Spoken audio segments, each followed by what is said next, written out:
चलिए आगे अब हम लोग पढ़ेंगे क्लास 12 के अंतर्गत फर्स्ट चैप्टर होगा। देखो हम लोग का है कार्बनिक रसायन का परिचय।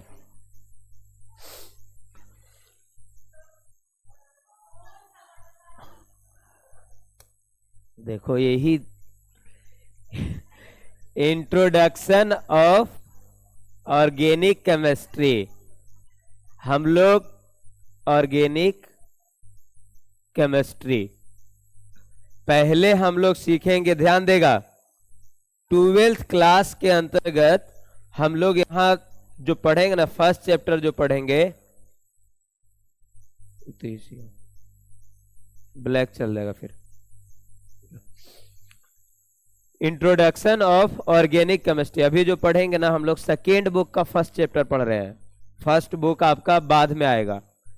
देखो पढ़ने के लिए, पढ़ने का तरीका में क्या है, हम लोग के पास केमिस्ट्री के अंतर्गत 4 ब्रांच आएगा, उसमें से सबसे बड़ा ब्रांच ये है, तो इसको ना हम सबसे पहले पढ़ाते हैं। अब देखो जैसे तुम लोग पढ़ा होगा फर्स्ट बुक में ठोस अवस्था है, तो फिजिकल केमिस्ट्री वो ज्यादा कम, मतलब समझ रहे ना, उसमें कम ये पड़ेगा कि आपका उसमें पढ़ने वाली चीजें कम है। ऑर्गेनिक केमिस्ट्री बहुत बड़ा है, तो इसीलिए सबसे पहले हम इसको पढ़ाएंगे, ऑर्गेनिक केमिस्ट्री, जिसमें आएगा कार्बनिक रसायन का परिचय। क्लास से रिलेटेड नहीं है अभी, क्लास से रिलेटेड मतलब क्लास का जो हम लोग का बुक है ना उसमें ये नहीं है, लेकिन ये पढ़ना इसलिए जरूरी है क्योंकि इससे क्वेश्चन आएगा और लिखा रहता है कि कुछ ऐसे, देखो कुछ ऐसे चैप्टर रहेंगे ना केमिस्ट्री के अंतर्गत जो आपका क्या है बाहर से भी रहेगा, मतलब ऐड रहेगा।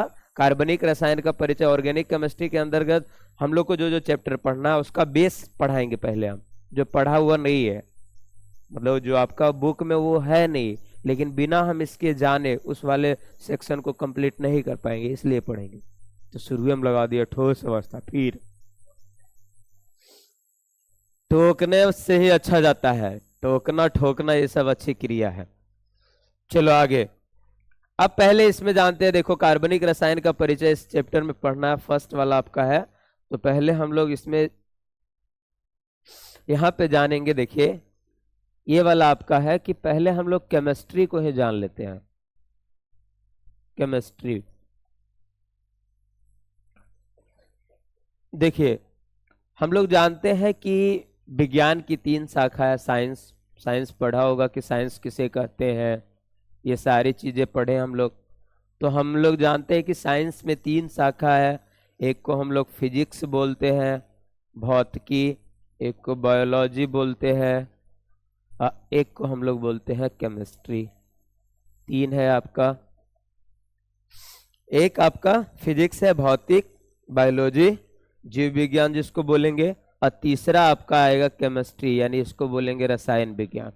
ये आपका है भौतिक, ये है जीव विज्ञान, और ये है आपका रसायन विज्ञान। रसायन विज्ञान।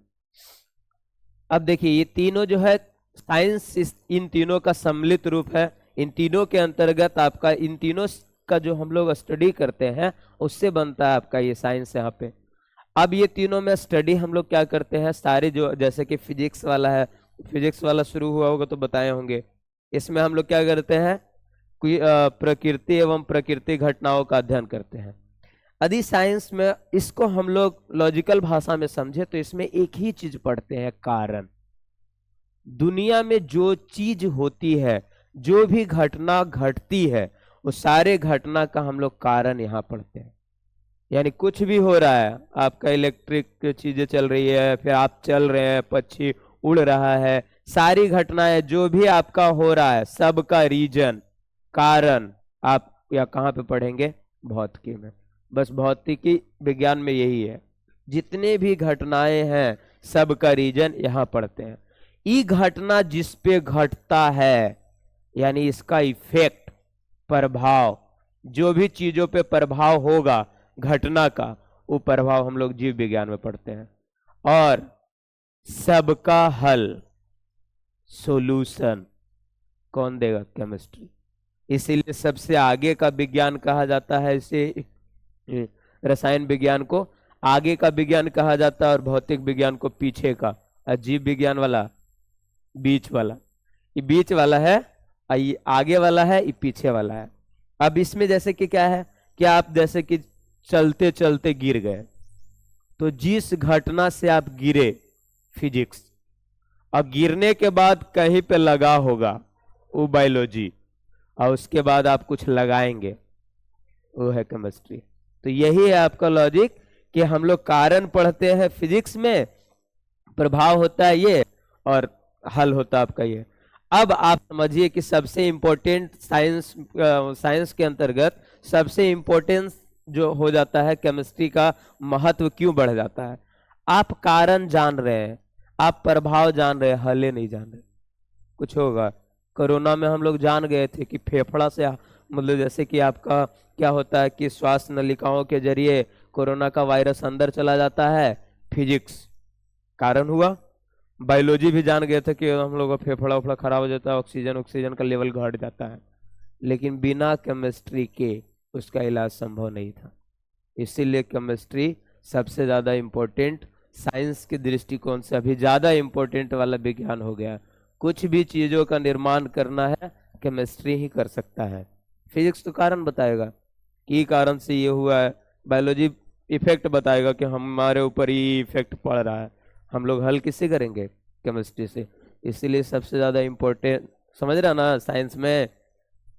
अब जैसे देखो अलग अलग टीचर जो भी रहेंगे, जो जिस सब्जेक्ट का मतलब फिजिक्स वाला रहेगा तो फिजिक्स का बताएंगे कि बिना कारण जाने तुम कैसे हल कर सकता है, कारण नहीं जानेगा तो हल कैसे होगा।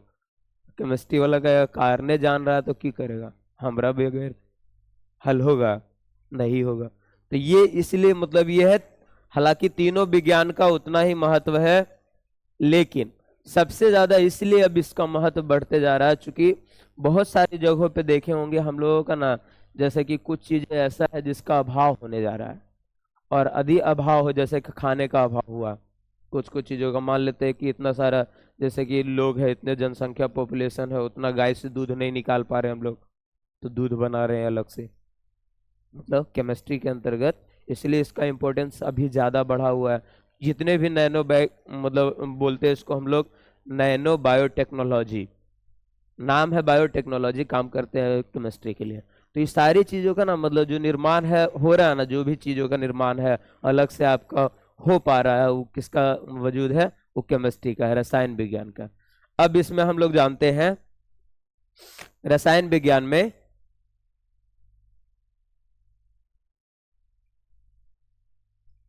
देखिए, रसायन विज्ञान के अंतर्गत पहले इसको भी जान लेते हैं कि रसायन विज्ञान है क्या, इसमें क्या स्टडी करते हैं हम लोग। तो यहाँ पर है रसायन विज्ञान, इसको बोलते हैं हम लोग केमिस्ट्री। दो वर्ड से मिलके बना है। पहला वर्ड आपका आ जाएगा इसमें कीमी, और दूसरा है आपका स्ट्रे, ये वाला वर्ड है आपका। हाँ स्ट्री है, हालांकि स्ट्री पूरा पूर्ण वर्ड नहीं लिया गया है, किसी किसी भी जगह देखिएगा पूरा का पूरा, लास्ट वाला में पूरा का पूरा हम लोग नहीं लेते हैं। तो कीमी वर्ड का मतलब होता था पहले के तौर पे, ये ना कीमी जो है वो ना मिस्र देश की भाषा है, मिस्र देश का जो आपका लैंग्वेज है, मिस्र जो है आपका, वहां से उठाया गया लैंग्वेज है, जहां इसका मतलब होता था वहां पर काले रंग के मिट्टी का बर्तन, काले रंग के मिट्टी का बर्तन, मिट्टी का बर्तन। अब केमी का मतलब वहां पे था काले रंग का मिट्टी का बर्तन। अब ये जो है इससे रिलेटेड ये भाषा है, और ये बाद में इसका जो है मतलब ये जैसे कि केमी का मतलब वहां पे ये था, अब इसमें जाना गया कि काले रंग का मिट्टी का बर्तन है, तो इसमें मिट्टी का बर्तन जो है वो क्या है? पदार्थ है। तो यहीं से इसका डिफिनेशन शुरू हुआ कि इसमें जो हम लोग पढ़ते हैं ना केमिस्ट्री के अंतर्गत, उसमें एक टर्म जरूर आएगा, वो है पदार्थ। और इसमें पदार्थ का क्या है? क्वालिटी के बारे में जाए। जैसे रंग यहाँ पे लिखा हुआ है, काला रंग एक क्वालिटी है, मिट्टी भी एक क्या है? मिट्टी जैसे कि पदार्थ का एक रूप है, जो स्टेट में है, सॉलिड स्टेट में है आपका, तो ये एक अवस्था है आपका। बर्तन ये भी आपका एक पदार्थ के रूप में आएगा। तो यहाँ पर है ना कि इसमें जो हम लोग पढ़ते हैं उसमें क्या पढ़ते हैं? केमिस्ट्री के अंतर्गत पदार्थ के ही सारे चीजों का अध्ययन करते हैं। तो ये सारी चीजें कौन कौन हो सकता है पदार्थ के अंतर्गत? ये हो सकता है आपका इसका आकार, जिसको हम लोग आकार बोलते हैं, आकृति भी बोलते हैं। दूसरा संरचना, तीसरा संघटय, और चौथा क्वालिटी, गुण। यही आपका डिफिनेशन यहां से तय होगा रसायन विज्ञान का। रसायन विज्ञान का डिफिनेशन ये चलेगा कि विज्ञान की वह शाखा जिसके अंतर्गत पदार्थ का आकार, संरचना, संघटन एवं गुण का अध्ययन करते हैं, केमिस्ट्री कहलाता है। हाँ सिखा रहे, आगे आगे जस्ट इसके आगे जाएंगे, वहां पे हम ये चारों के ऊपर जाएंगे। अभी देखिए इसमें अभी आगे फिर से यहाँ पे पदार्थ का 4 क्वालिटी अभी बताया हम। एक होता है आकृति, एक है संरचना, और एक है आपका संघटन, और चौथा है आपका गुण। संघटन और चौथा है आपका गुण। इसका मतलब समझ सकते हैं। आकृति का मतलब देखिए ऐसे समझिए, आकृति का मतलब जो हमें बाहर से दिखे, यानी बाहर से जिस फिगर में हमें वो दिखता है वो उसको हम लोग आकृति बोलते हैं। जैसे आपका कोई भी चीज है, पदार्थ है, वो बाहर से आपका जिस भी परिवेश में दिख रहा है, घनाभकार है, आयताकार, हम लोग फिक्स करके रखे हैं बहुत सारा आकार। आयत जैसा दिख रहा है तो आयताकार, घन जैसा दिख रहा है घनाकार, बेलन जैसा दिख रहा है बेलनाकार। तो बाहर से जो दिखता है वो आपका होता है, बाहर से जो दिखेगा वो आपका होता है आकृति। जस्ट इसका उल्टा है संरचना। संरचना में क्या होगा, ये अंदर से दिखेगा। जैसे कि हम लोग माइक्रोस्कोप वगैरह के जरिए देखते हैं इसमें कि आपका ये अंदर से कैसे बना हुआ है। जैसे बाहर से हमें हीरा कैसा दिख रहा है, इस आकार का, एक मतलब ऐसे समझ है कि ऐसे चमकता हुआ पदार्थ दिखता है, लेकिन अंदर से उसका संरचना अलग होता है। पेंसिल हमें इस तरह से दिख रहा है, ये है पेंसिल, लेकिन जब इसकी संरचना को हम लोग देखते हैं तो इस तरह से होता है आपका संरचना। इसका पेंसिल का संरचना इस तरह से रहता है, वहां पे ऐसे इसके अंदर रहता है। तो मतलब ये कहने का मतलब ये हुआ कि अंदर से जो जिस टाइप का दिखता है हमें, जो हम लेंस के जरिए देखते हैं, बाहर से तो हम देख नहीं पाएंगे ऐसे अपनी आंखों से, तो लेंस वगैरह या फिर उस सूक्ष्मदर्शी वगैरह या फिर दूरदर्शी वगैरह जो भी आपका है, उससे यदि हम देखते हैं अंदर का, तो वो कहलाता है आपका संरचना। बाहर से जो हमें दिखता है वो तो आकृति है उसका, अंदर से जो हमें दिखता है उसका स्ट्रक्चर बना हुआ, वो कहलाता है संरचना। तीसरा है संघटन। संघटन का मतलब है अवयव, यानी उसके बनने में क्या क्या चीज लगा हुआ है वही कहलाता है संघटन। जैसे ये दीवार है, अब बोले दीवार को बनने में क्या लगा हुआ है, तो हम लोग तय करेंगे ईंट लगा हुआ है, बालू लगा हुआ है, सीमेंट लगा हुआ है, पानी। पानी तो सीमेंट में हम डाल देगा, हाँ ठीक है, अलग से पानी। ईटा, सॉरी ईटा तो हो ही गया, गिट्टी। यदि दीवार पिलर का बना हुआ तो गिट्टी भी आ ही जाएगा इसमें, हाँ आ जाएगा, ला देते छड़ो, गिट्टी। अरे मिस्त्री ओकरम लगल है देवलिया में, कह रहे ये दीवार खड़ा, इसमें क्या क्या चीज लगा हुआ है पता, मिस्त्री लगल है एकदम। मिस्त्री ने बनाया, बनाने के बाद उसका स्टेट ये बदल गया, उकरम थोड़े लाएंगे हम कहने का मतलब ये है कि जो जो अवयव से मिलके वो बना हुआ होते, बनाने वाला अलग हो गया। तो ये आपका कहलाता है, ये आपका जो है ना वो कहलाता है आपका, अब इसको बोलते हैं संघटन। समझ में आ गया, जो चीजों से बन के मिल के बना होता है उसको संघटन। अगला है क्वालिटी। ये सबसे ज्यादा जरूरी यही है आपका कि पदार्थ का क्या क्वालिटी है। यदि इसका क्वालिटी के बारे में नहीं जानेंगे तो फिर दिक्कत होगा। एक बार क्या हुआ कि एक लैब का लड़का था, समझ गया ना, मतलब लैब में मतलब गया और उसके बाद सोडियम में के चुरा के भाग गया। आज सोडियम है पॉकेट वॉकेट में रख के निकाल दिया।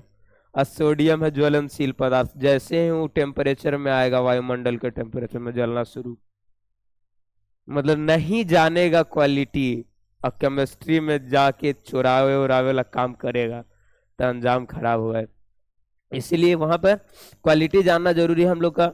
और क्वालिटी केमिस्ट्री के अंतर्गत रिएक्शन होने पे भी क्वालिटी चेंज होता है, इसलिए इसमें रिएक्शन इंपॉर्टेंट है। जैसे देखो समझो, एक H2 होता है, एक O2 होता है, दोनों मिलके क्या बनाते हैं, जल बनाते हैं। एक H2 plus O2 equal to बनता है जल। अभी देखो इसमें क्वालिटी क्या क्या है। H2 एक ऐसा गैस है जो जलने वाला है, कैसा गैस है, जलने वाला। और ऑक्सीजन जलाने वाला। अब जो बन गया बुझाने वाला। ये है केमिस्ट्री, कब किधर क्या पलट देगा। देखो दोनों मिला था एकदम, जलने वाला जलाने वाला, इसलिए देखो ये दोनों आदमी से दूर रहना हम लोग को, नहीं तो ये बुझा देगा हम लोग को। तो जलने वाला हाइड्रोजन था, जलाने वाला ऑक्सीजन था, लेकिन जब दोनों मिला तो इससे बना जो जल वो आपका बुझाने वाला बन गया। तो ये क्वालिटी होता है। तो पदार्थ का इसमें हम गुण भी पढ़ते हैं कि किस पदार्थ का क्या गुण है, वो कहलाता है आपका डिफिनेशन। तो डिफिनेशन समझ गया, केमिस्ट्री का डिफिनेशन क्या होगा?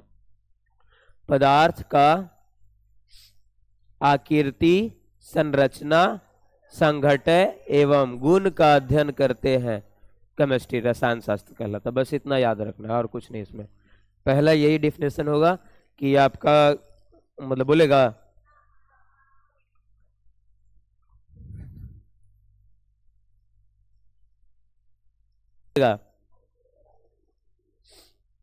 आगे आगे हम लोग को यहाँ ये जानना है। देखो ये चारों चीजों का अध्ययन ही कहलाता है आपका ये केमिस्ट्री कहलाता है।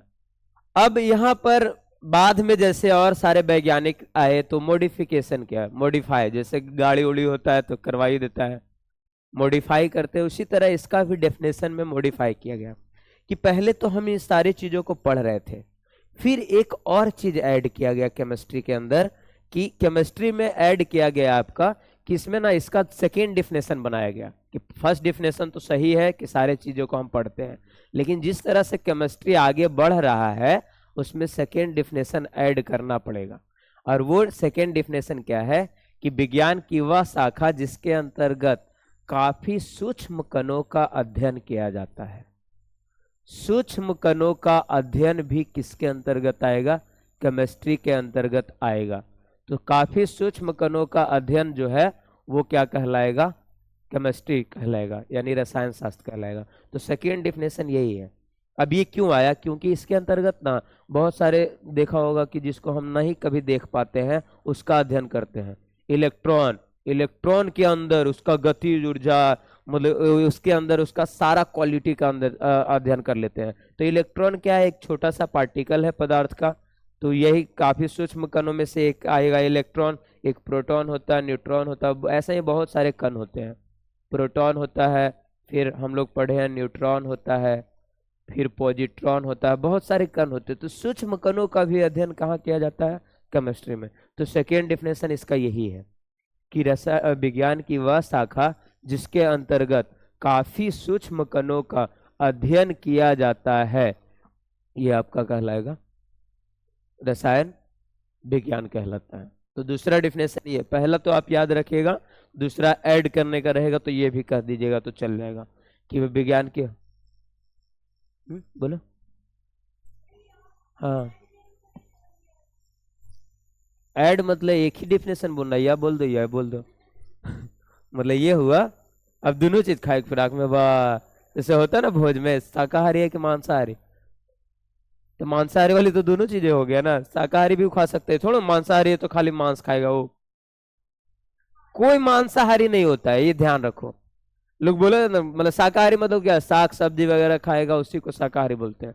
मांसाहारी मतलब जो मांस मछली का सेवन करता है, लेकिन जो मांस मछली का सेवन करता है ओनली नहीं करता है, इसलिए मांसाहारी वाले लोग नहीं है, सर्वाहारी। या तो शाकाहारी होगा वो आदमी तो सर्वाहारी।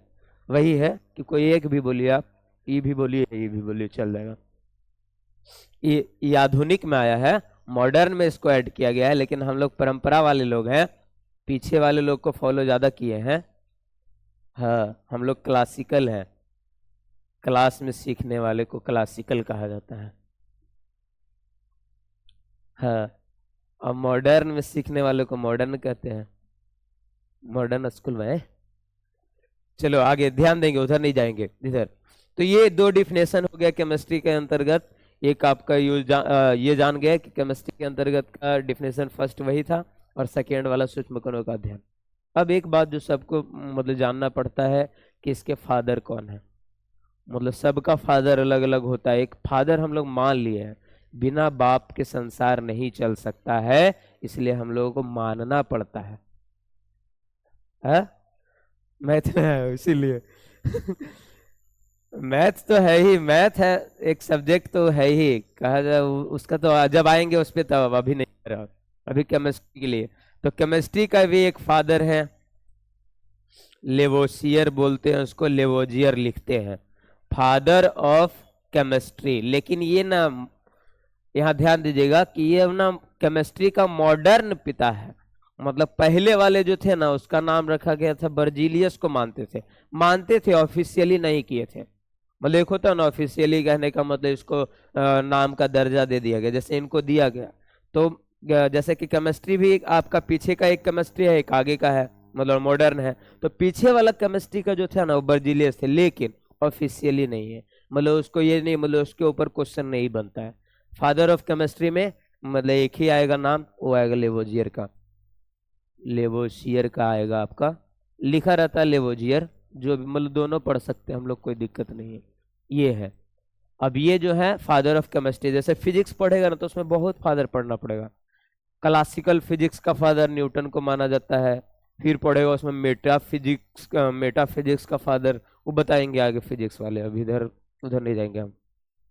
उसमें अलग अलग का अलग अलग बाप है, क्योंकि फिजिक्स में कारण बहुत अलग अलग है।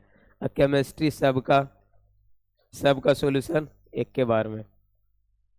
केमिस्ट्री के अंदर क्या है, सबका सॉल्यूशन, इसलिए सब ने एक के ऊपर माना कि हम एक के ऊपर मानेंगे, ज्यादा का नहीं। तो इसीलिए यहाँ पर ये है, इसलिए इसमें आएगा सबका हल, अल्कोहल।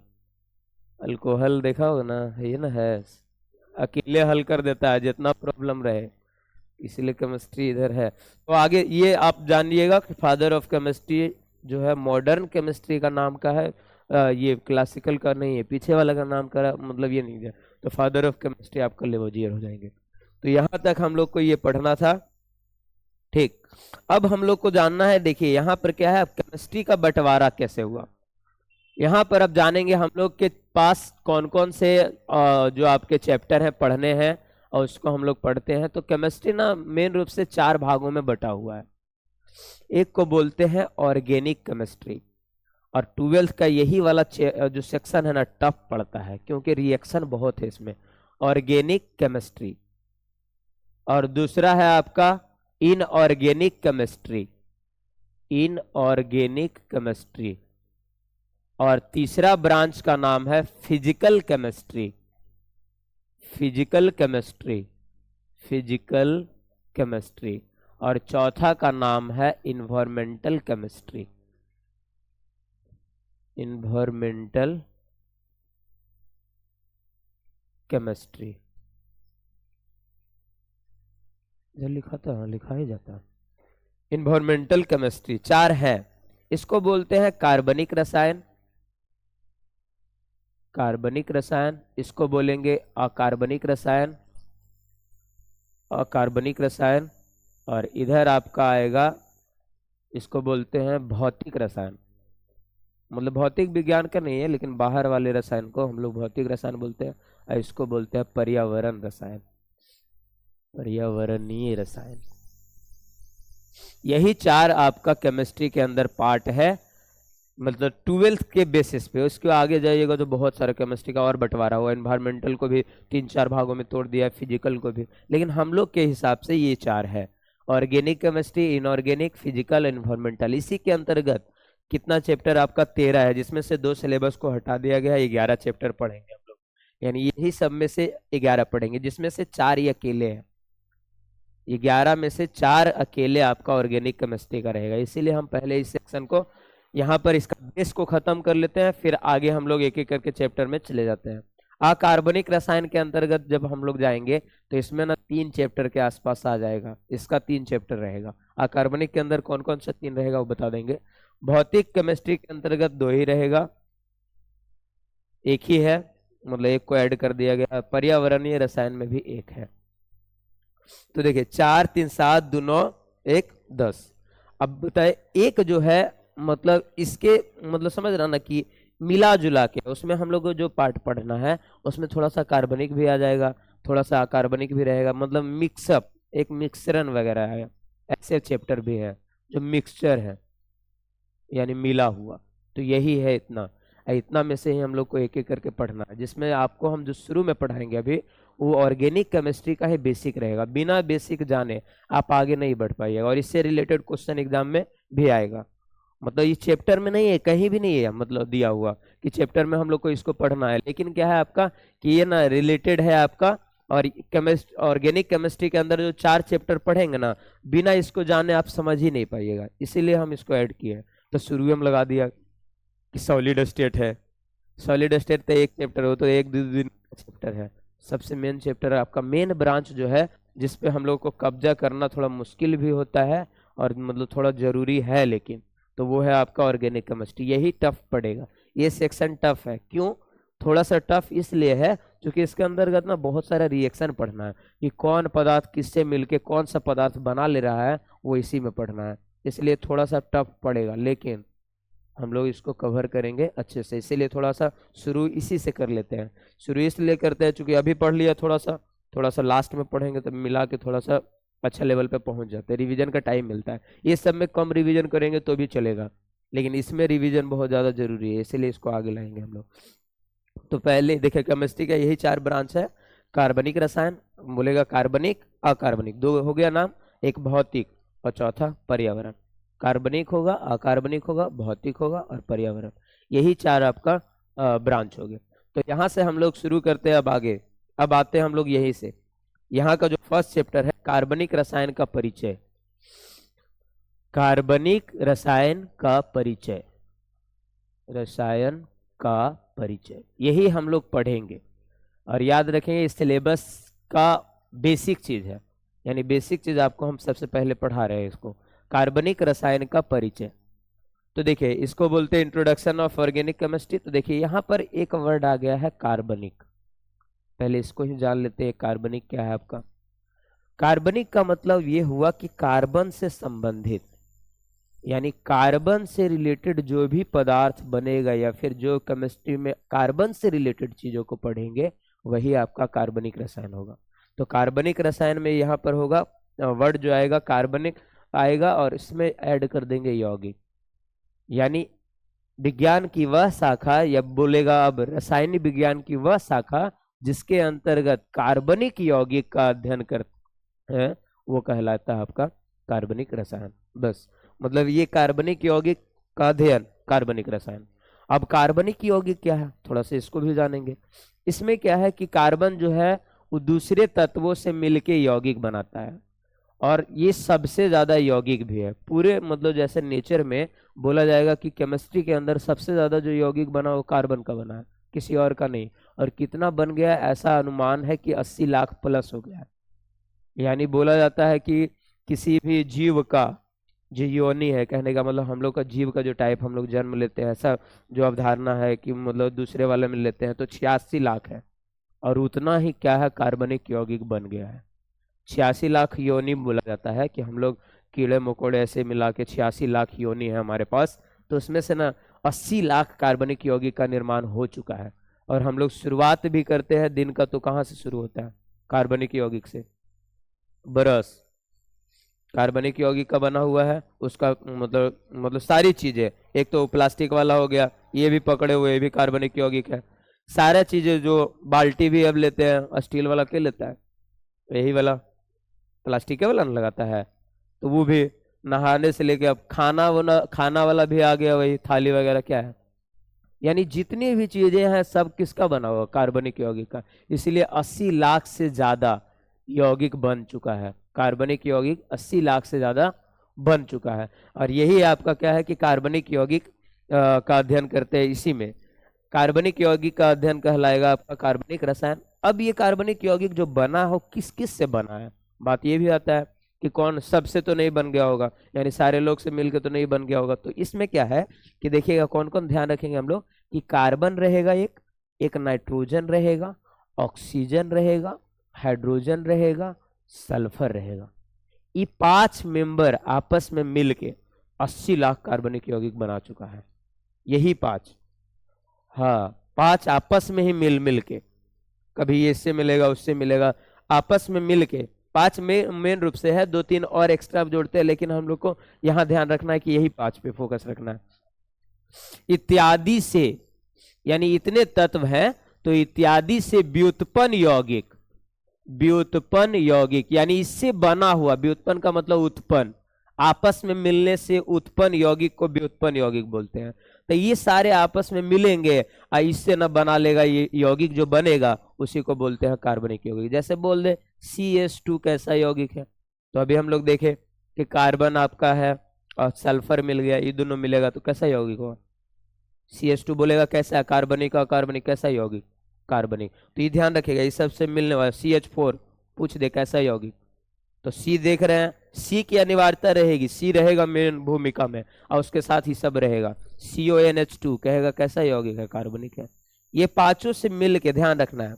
अब ये पांच किसी और से मिले, जैसे कि अब ये पांच है कॉपर है, ऐसे CuS, ये नहीं, मतलब हम लोग को ध्यान रखना कि कार्बन उसमें रहना चाहिए और दूसरा आपका क्या है कि उसके साथ ये सब रहना चाहिए। जैसे CuS बोलेगा तो Cu का मतलब कॉपर है, ये कार्बन नहीं समझना, ये C का मतलब कार्बन नहीं, C का मतलब कार्बन वनली रहेगा ना, CS रहता तब कार्बन बोलते हैं, लेकिन ये CS नहीं है, क्या है Cu का मतलब कॉपर, तांबा होता है। तो तांबा के साथ जब सल्फर आएगा तो कार्बनिक यौगिक नहीं है, ये आयनिक यौगिक है। कार्बनिक यौगिक का कंडीशन क्या है, कार्बन रहना चाहिए और उसके साथ ये सब में से कोई एक आ जाए। CH2 बोलेगा, Cn बोलेगा, ये सारे यौगिक क्या कहलाएंगे, कार्बनिक। यहाँ पे देखो है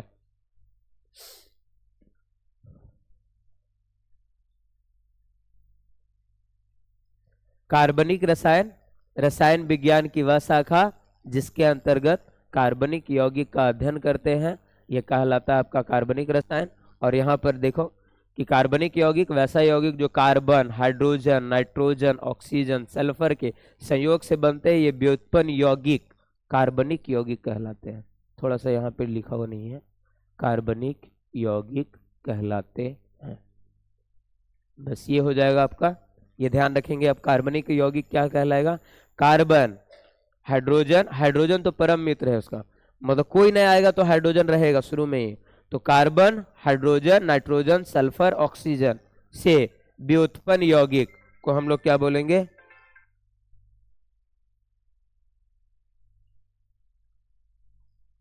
हेलो, हाँ, गुड, जी जी,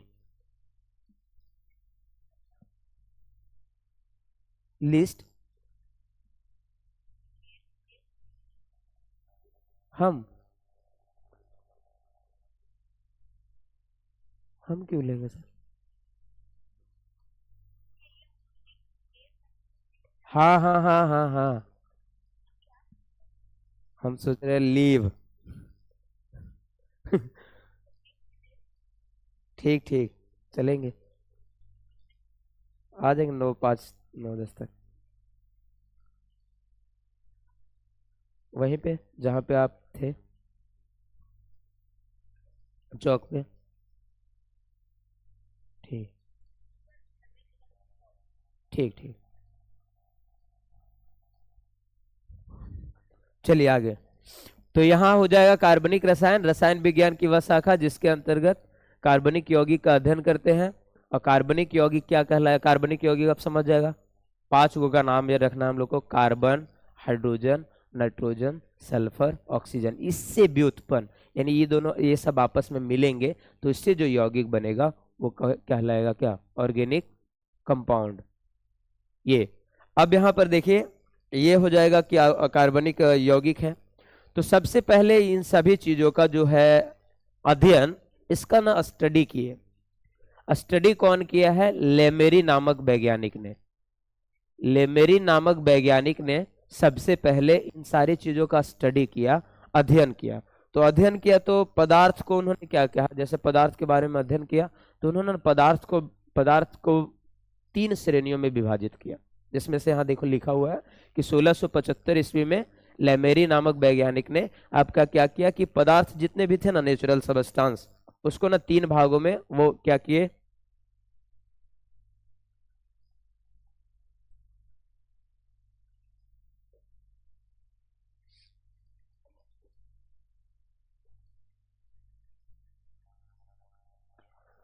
यहां से आगे देखो, प्राकृतिक पदार्थ को ना उन्होंने क्या किया कि 3 भागों में डिवाइड कर दिया।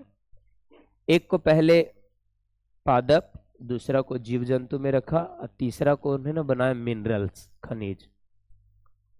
पादप, जीव जंतु और तीसरा आपका खनिज, यानी पेड़ पौधे थे इसमें आपका, और यहाँ पर जीव जगत वाला था, और तीसरा था आपका खनिज। ये तीन भागों में बांटा किसने? लेमेरी ने।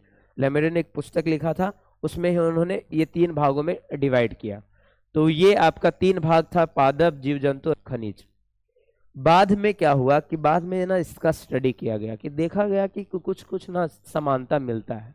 तो बाद में यही जो आपके कौन है, फादर ऑफ केमिस्ट्री, लेवोजियर, इन्होंने देखा कि जो आपका ये तीनों का श्रेणी बना हुआ है पदार्थ का, कि जितने भी नेचुरल पदार्थ या तो पेड़ पौधे होंगे, या जीव जंतु होंगे, या खनिज होंगे, तो उन्होंने एक गुण देखा कि ये दोनों में ना कि सेम प्रोसेस होते हैं। कुछ कुछ ऐसे प्रक्रिया हैं जो पादप और खनिज में क्या होता है, सेम होता है। जैसे श्वसन हम लोग लेते हैं, भोजन का निर्माण जैसे ये करता है, हम लोग तो नहीं करते। कुछ कुछ चीजें और है, और प्रोसेस है। तो ये ना इसमें ये भी श्वसन करता है, ये भी श्वसन करता है, और चीजें आपका निर्भर है, मतलब दोनों का एक जैसा मिलता है। तो बाद में लेवोजियर ने क्या बोला कि ये दोनों जो तीन ब्रांच है ना, कि इन्हें लगता था कि ये तीन ब्रांच में से ये दोनों एक जैसा हो जाएगा।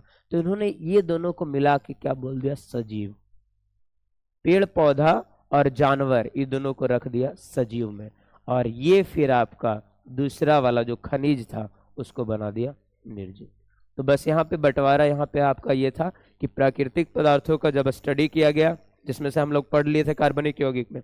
कार्बनिक यौगिक क्या है? Carbon, hydrogen, nitrogen, oxygen, sulphur, पांच नाम याद रखेंगे। उससे भी उत्पन्न यौगिक को बोलते हैं कार्बनिक यौगिक। फिर स्टडी किया गया नेचुरल पदार्थ का। ये अब यहाँ पे ये प्राकृतिक पदार्थ के बाद आएगा कार्बनिक पदार्थ कहाँ कैसे पाया जाता है वो। क्या करे, रहने दे। हम्म, नहीं।